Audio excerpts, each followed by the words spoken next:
Hoje, nessa tarde, eu trago um tema que é recorrente aqui no Senado e que só vem a fortalecer a tese de que a presidenta Dilma não cometeu nenhum ato que pudesse justificar o seu impeachment. Isso está muito claro na perícia feita por técnicos do Senado Federal a pedido da Comissão Especial do Impeachment. Reforça o nosso discurso, a nossa tese de que não houve nenhum crime de responsabilidade cometido pela presidenta Dilma. E me impressiona muito também a manifestação de alguns senadores que propõem um diálogo, uma compreensão, que propõem que nós, de certa forma, que nós que somos contra o impeachment, fiquemos quietos, calados e não nos manifestemos sobre os equívocos, os erros que são cometidos pelo governo interino. Não é possível um entendimento nesse sentido. Por isso que nós precisamos, sim, rebater, esclarecer, mostrar. É muito cômodo, o governo da presidenta Dilma sofreu o golpe e nós que apoiamos ficarmos todos calados, compreensivos, com uma atitude que mostra a cada dia, e essa perícia feita pelos competentes técnicos do Senado mostram claramente que foi um golpe parlamentar. A junta pericial concluiu que Dilma não fez as chamadas pedaladas fiscais, conforme acusam aqueles que querem, a todo custo, tomar o mandato que os 54 milhões de eleitores consagraram a ela nas urnas livremente em 2014. A junta pericial identificou responsabilidade da presidenta na edição de decretos de liberação de créditos suplementares. Aliás, apenas 3 e não 6, como foi anunciado. Mas verdade seja dita, senhor presidente, a perícia fortaleceu nossa denúncia de que a presidenta Dilma sofreu um golpe desferido por um grupo político que não aceita a derrota sofrida nas eleições presidenciais de 2018. Portanto, não há mais dúvidas de que o processo de impeachment contra Dilma é inteiramente político, não tem base legal para derrubá-la do poder. Nestes 46 dias de governo interino, os acontecimentos nos convenceram de que se trata de um governo ilegítimo e impopular.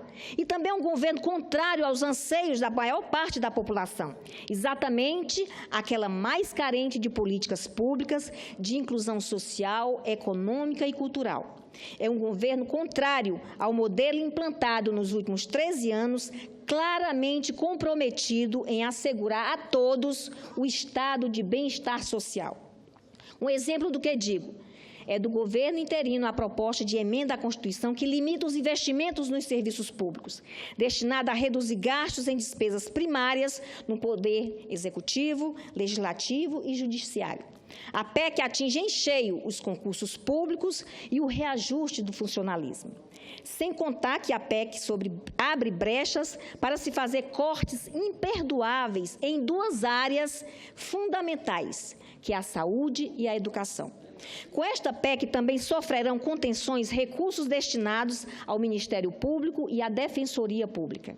Outro exemplo, o governo do vice em exercício está discutindo e enviará ao Congresso Nacional um projeto com novas regras para a idade mínima de aposentadoria. Pelo que se sabe, a proposta do governo é de uma idade mínima de 70 anos com uma regra de transição. De antemão, nós podemos dizer que a proposta irá afetar diretamente as mulheres trabalhadoras, pois a intenção da equipe econômica é clara e transparente, igualar a idade da aposentadoria entre homens e mulheres. Mais um exemplo do modelo impopular do governo, a articulação no parlamento de mudança na medida provisória que trata do controle de capital das companhias aéreas. O texto da MP, enviado pelo presidente afastada, previa a elevação de 20% para 49% a participação do capital estrangeiro nas companhias aéreas brasileiras. Porém, deputados federais ligados ao governo interino retiraram o limite de 49%, permitindo que essa participação possa chegar até 100%, ferindo a soberania nacional.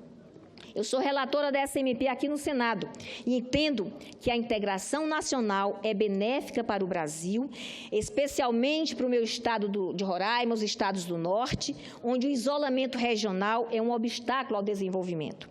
Eu poderia dar muitos outros exemplos, mas os já destacados deixam clara a intenção de impor à sociedade um pacote de injustiças sociais. A pauta que tem sido imposta à sociedade tem de longe, nem de longe, senhor presidente, reflete o desejo do eleitor nas eleições de 2014.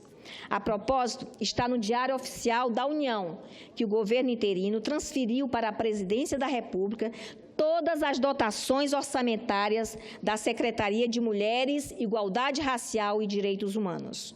Essa medida significa corte nas verbas para políticas destinadas às pessoas com deficiências, para o enfrentamento ao trabalho escravo, ao tráfico de pessoas e à homofobia. Também foram transferidos os recursos destinados à proteção das pessoas idosas, das mulheres, das crianças e dos adolescentes. O governo ilegítimo de Temer também está ferindo de morte as políticas de resgate da história da ditadura e o sistema de captação de denúncias de violação de direitos humanos. Enfim, o governo pratica um verdadeiro atentado às políticas sociais e à promoção dos direitos das minorias brasileiras.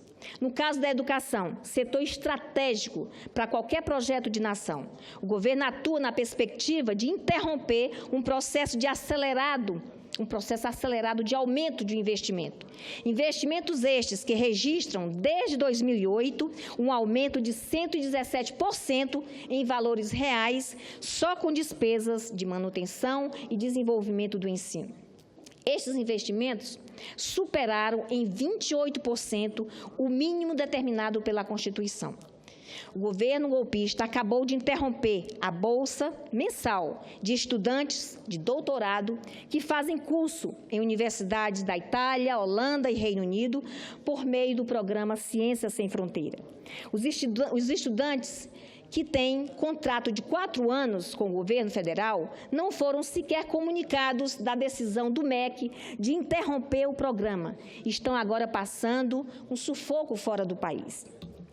Não bastasse todo esse desmonte do estado de bem-estar social, o governo do vice em exercício também está longe de cuidar da ética e da moralidade pública. Enfim, o governo já tem as marcas da insensibilidade social e da instabilidade decorrente de seus sérios problemas com a justiça. Senhor presidente, era isso que eu tinha a dizer. Muito obrigada.